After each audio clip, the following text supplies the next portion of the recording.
This is a pre-meeting of the Mobile City Council, Tuesday, September 21st. We have approval of minutes from September 14th. Okay.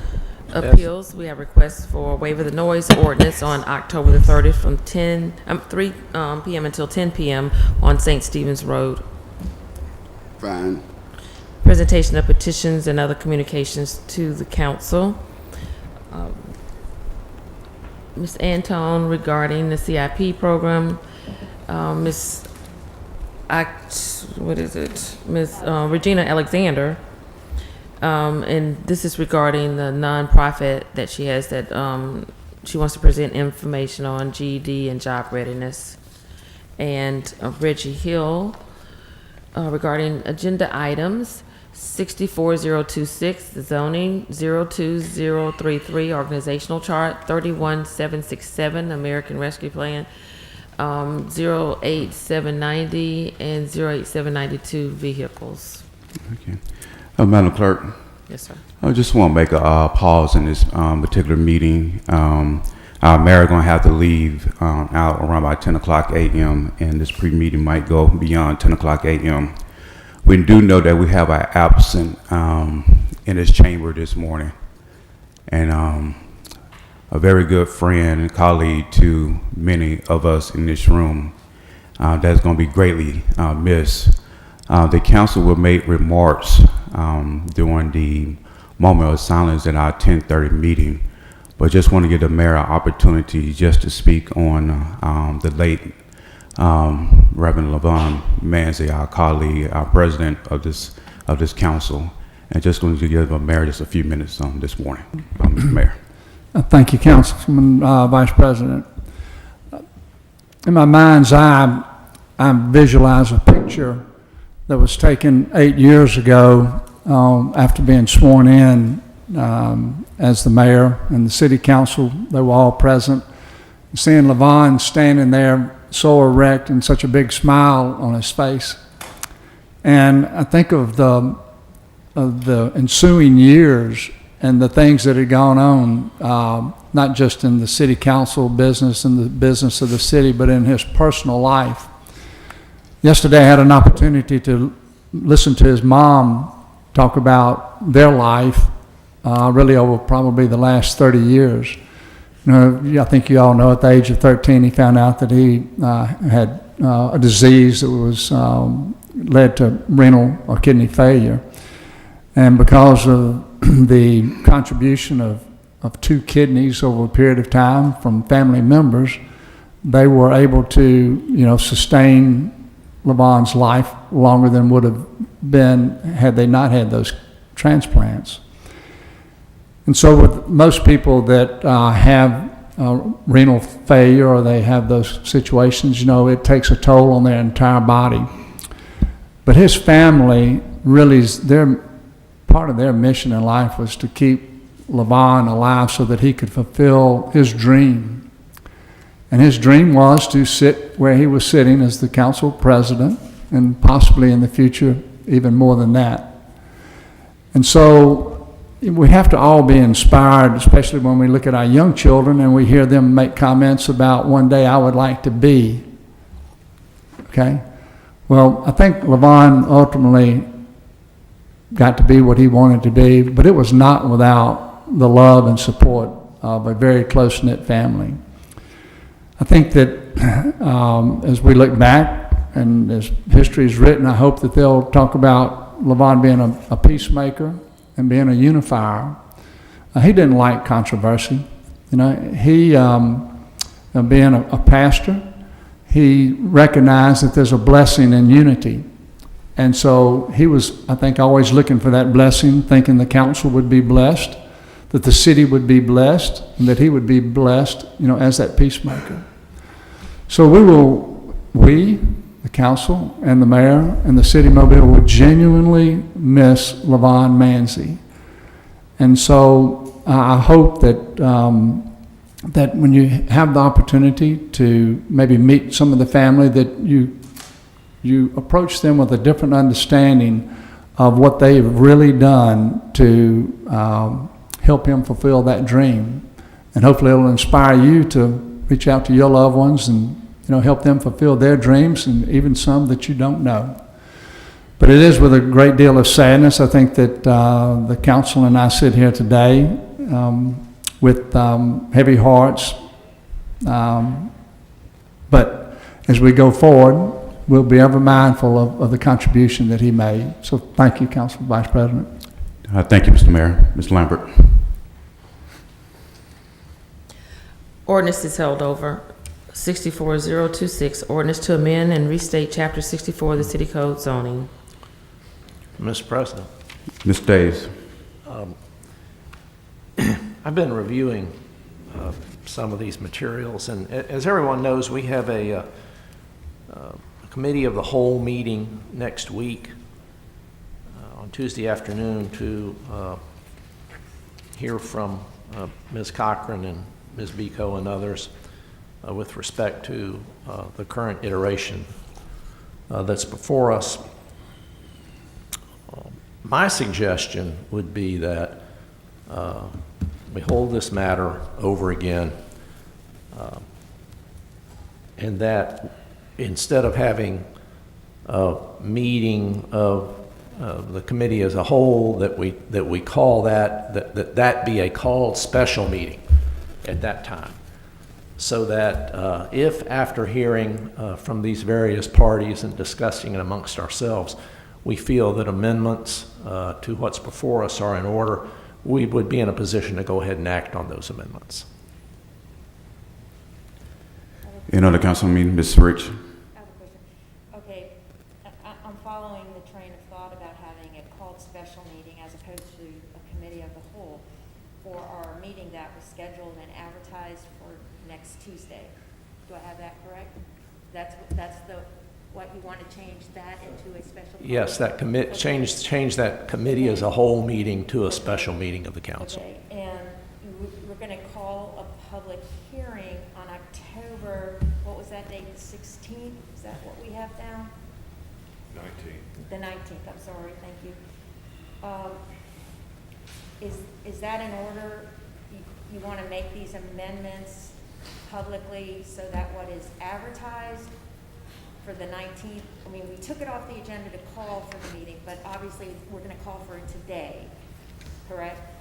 Correct, and that if we could have the special meeting next Tuesday afternoon, and consider amendments and get it in a position where hopefully what we would be able to do if we worked at it and we had a special meeting, that would put us in a position to go ahead and pass any amendments to it that 5 of us thought appropriate before it was advertised.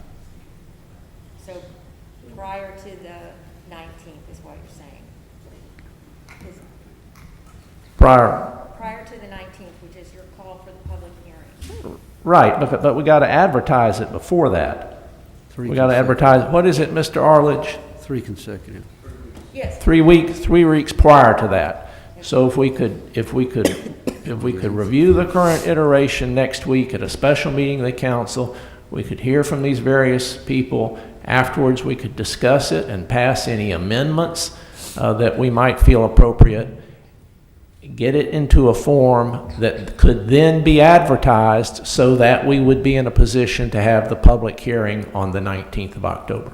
Okay. Right, Mr. Arledge? Am I saying all that right? Okay.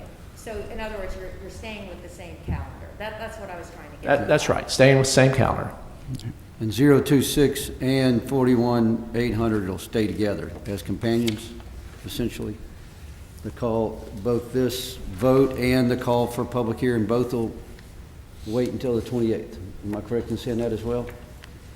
I'm sorry, could you say that All right, again? so they got the item that we're on right now that was held over, which is to amend the chapter 64. That's 64026. But then down at the bottom of our agenda, there is a call for public hearing. We're gonna hold that as well, because we have to have the ordinance before we can call. It has to be in place. It has to be. The call doesn't get published until the day after, so the call can be done today or anytime. It doesn't necessarily have to be done It's when you publish it. I got you. Okay, Now, so when we you can go call ahead it, and but- call it and then All right. publish I it on the, misunderstood that part. whatever it Okay. is, the 29th or 1st, something like that. And that gives us the 3 weeks until the 19th. That's the thing, you have to stay focused on the adequate advertising. Ms. Rich, turn your mic on. You have to stay focused on the adequate time to inform the public of what document they're reviewing and what, if you're going to make the changes. But calling for it is important because the clerk has to be prepared to get it advertised, or your wheels are going to come off. So what I'm suggesting is that we would hold 64026 over until next week. To the special meeting. To the special meeting, hold it over until the special meeting next week. And then we would have the special meeting next week at the time we had set aside for the committee of the whole. We would hear from Ms. Biko, we would hear from Ms. Cochran, we could hear Make from the others. changes. We would discuss it amongst ourselves.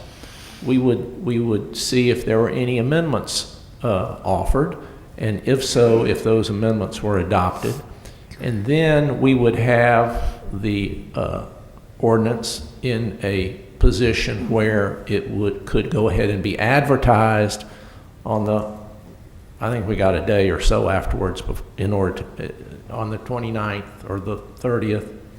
And then that would give us the 3 weeks Yes. until the 19th for the public hearing. And we would go ahead and call the public hearing today for October 19th. Mr. Vice President, Ms. Gregory. since we will be adjourning and then coming back for a special meeting, and the special meeting will have a regular agenda, anybody can sign in to speak to the agenda item, correct? We won't just be focusing on the exceptions and conditions. Well, the special meeting can have whatever you want to be on the agenda. You don't necessarily have to have public comment at that meeting. So we can limit it then to what we originally were going to do in our committee of the whole. And we don't have to take public comment at that, at that point? You can make your own rules, I guess. But you have to get the agenda out there so people know you're doing it. It's very public, whatever our discussion is.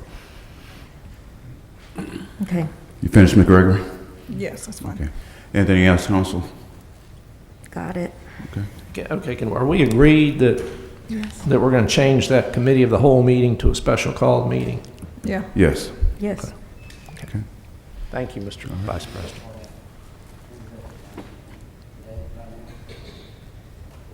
Sometime before too. At our meeting, Yeah. at 10:30 What's that? meeting. Okay. With the agenda, they'll send out the agenda. 24 hours, but you might as well go ahead. Yeah, it's a big deal. Can the clerk just put it on the consent agenda for today? No. It's no, been no, read a few no, no. times. Colin, are we talking, I'm confused now. let's hear from my turn. The call for the special meeting. Yes. No one's going to take it off the agenda. It's been, Council, to do let's that. hear from our attorney. yeah. It doesn't necessarily have to be. Mr. Archer, speaking to mic, please. The president, the vice president, and two council members can call the public special meeting whenever they want to. So Okay. it doesn't necessarily have to be Oh, on we the don't need to agenda. do but that. If y'all are Okay. agreed now, that's effectively Okay. doing it. Okay, thank you. All right. Any other council members? All right, Madam Clerk.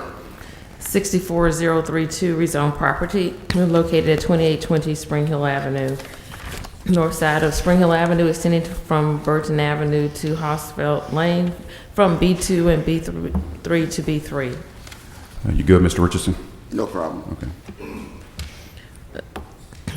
02033, adopt the City of Mobile organizational chart. Council, any questions? Madam Clerk. Resolutions held over. 08749, approved purchase order to Delta Designs for 33 custom shelving units for Mobile Museum of Art. 08750, approve purchase order to Communications International for 196 portable radios. 08751, approve purchase order to Furno, Washington for 2 ambulance stretchers. 08752, approve purchase order to J&A Contracting for 43 concrete pads for traffic signal emergency generators. 08753, approve purchase order to BC Fabrication for 55 aluminum boxes for traffic signal emergency generators. 08754, approve purchase order to Truck Equipment Sales for dump truck chassis for landscape body for parks maintenance. 08755, approve purchase order to Coblets Equipment for 30-foot boom slope mowers for motor pool. 08756, approve purchase order to Samsung Equipment for garbage truck for parks maintenance. 08757, approve purchase order to Vulcan for 1,000 stock aluminum street signs and brackets. 08758, approve purchase order to Emergency Equipment Professional for Demers Crestline Ambulance for GM chassis for fire administration. 08759, approve purchase order to Emergency Equipment Professional for Demers Crestline Ambulance for Ford chassis for fire administration. 09760, authorize the transfer of funds from Historic Development's operating budget to their grant fund for a grant match of $10,761.74. 21761, authorize a contract with J. Payne Organization for roof installation improvements, Taylor Park Community Center. 21762, authorize contract with Isaiah Engineering for mechanical upgrades at the Arthur R. Outlaw Convention Center. 21763, authorized contract with E. Cornell Malone Corporation for gymnasium roof recovering Azalea Road Complex. 21764, authorized contract with Chris Brewer Contracting for Woodlawn Apartments asbestos abatement and demolition. 21. One second, Madam Clerk. Last week, there was some discussion about this particular item and the cost of demolishing it. And after the meeting, there was a concern as in would the city ever reap its money back? Well, found out after the meeting, just the tax assessment on this piece of property is over $1 million. So to answer your question, yes, the city will forever reap its money back. It's a beautiful piece of property. It just look like trash now, but once it's cleared off and we get some good people to really run that particular, put their hands on that particular property, it will be way worth than what it's worth today and everything. Madam Clerk. Forgot where I was. 21765, authorized contract with Emerald Coast Utilities Authority for processing of recyclables. 25766, accept permanent sidewalk easement for Unity Park for use in Broad Street redevelopment project to create ADA sidewalks. 31767, update the American Rescue Plan for utility and rental assistance. 35768, recommend the lease of a portion of city-owned property at 200 Government Street for the USA Center for Intermodal Transportation and Logistics. 47769, vacate 2 public streets known as Osprey Lane and Egret Crossing. 6770, authorize MPD's participation in the fiscal year 2022 Community Traffic Safety Program. 01771, authorize purchase agreement with Northeast Consortium for Engineering Education for 2 parcels along 3 Mile Creek for the 3 Mile Creek Greenway Trail. Mr. Vice President, Mr. Richardson. I would like for us to go back to 31767 to update the American Rescue Plan for rental, utility and rental assistance. How are we going to handle that? Can somebody? It's Mr. Roberts. If Fred Richardson needed some help with his utilities, what would I do? So what you would do is you would go to one of the 3 entities that we are outsourcing this to. That's Housing First, which is a longstanding group, Legal Services, or Mobile Community Action. All right. I mean, want to make sure Mobile community action was in, so, all right. All right. Madam Clerk. Consent resolutions being introduced, 03774, extend the dissolution of the Animal Shelter Citizens Advisory Committee to December 1st, 2021. And, I'm sorry, was there someone? Yeah. And the reason is the committee had a chance to meet on last week and had an opportunity to meet with them, and pretty much went into discussion and figured that they needed a little bit more time. So that's why we have reached out to the council attorney and go ahead and try to get this extended, but again, give them a little more time than what they currently have. Okay. Madam Clerk. 37775, recommend approval to the ABC Board for issuance of a retail beer, table wine, off-premises only license for Your Thing Grocery Store on Katy Street. 58776, 777, 778 are authorizing removal of weeds and assessing costs for removal of weeds. Wheatland Groups 16, 17, 40, and 49. 6779, approve award a special bonus to employee in the aquatics program in the Parks and Recreation Department. 780, 81, 782, 783, 784, 785, 786, and 787 are determining appropriations to Blessing Angels Gifting Tree, Windmill Place Homeowners Association, Tomanville Crichton Community Development Corporation, Hillsdale Heights Homeowners Association, the Explorer Center doing business as the Bragg Mitchell Mansion, Booker T. Washington Middle School, Theodore High School, Scarborough Middle School serve a public purpose and approve payment. Just a reminder to the council members, we know we have one more meeting before the fiscal year starts, so we need to go ahead and make sure that your discretionary funds are designated. My understanding, Mr. Vice President, is that that's queued up to be put on our agenda next week. Is that right? Yeah. All right, Madam Clerk.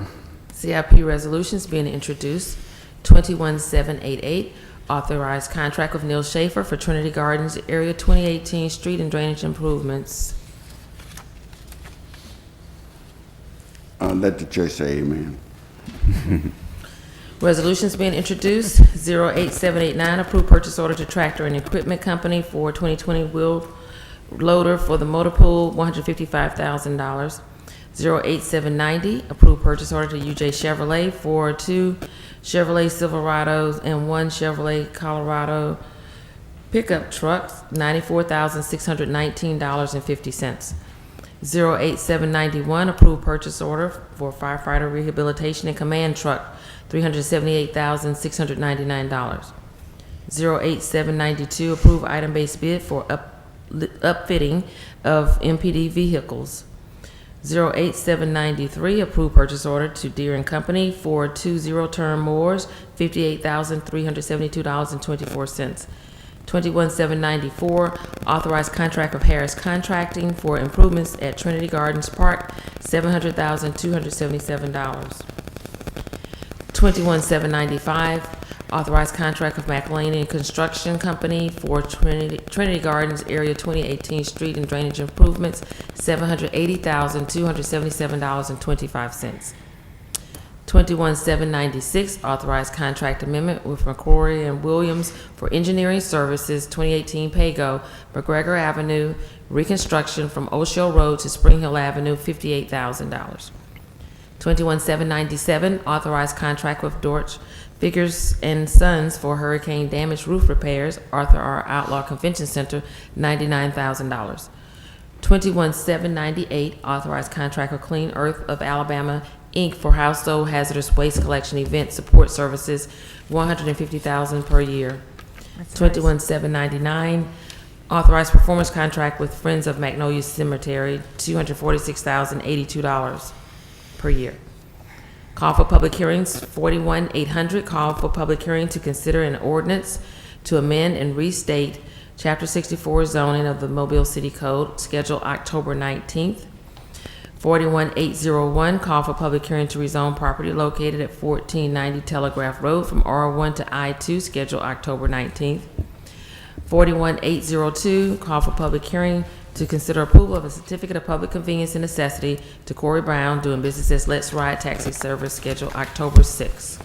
Announcements. Madam Clerk, Yes. we had discussed on yesterday about adding the, I think it was $800 out my discretionary funds I forgot. for the Gulf Coast Classic, and I need We'll do if two council members can just help, add that on, please. Okay. Okay.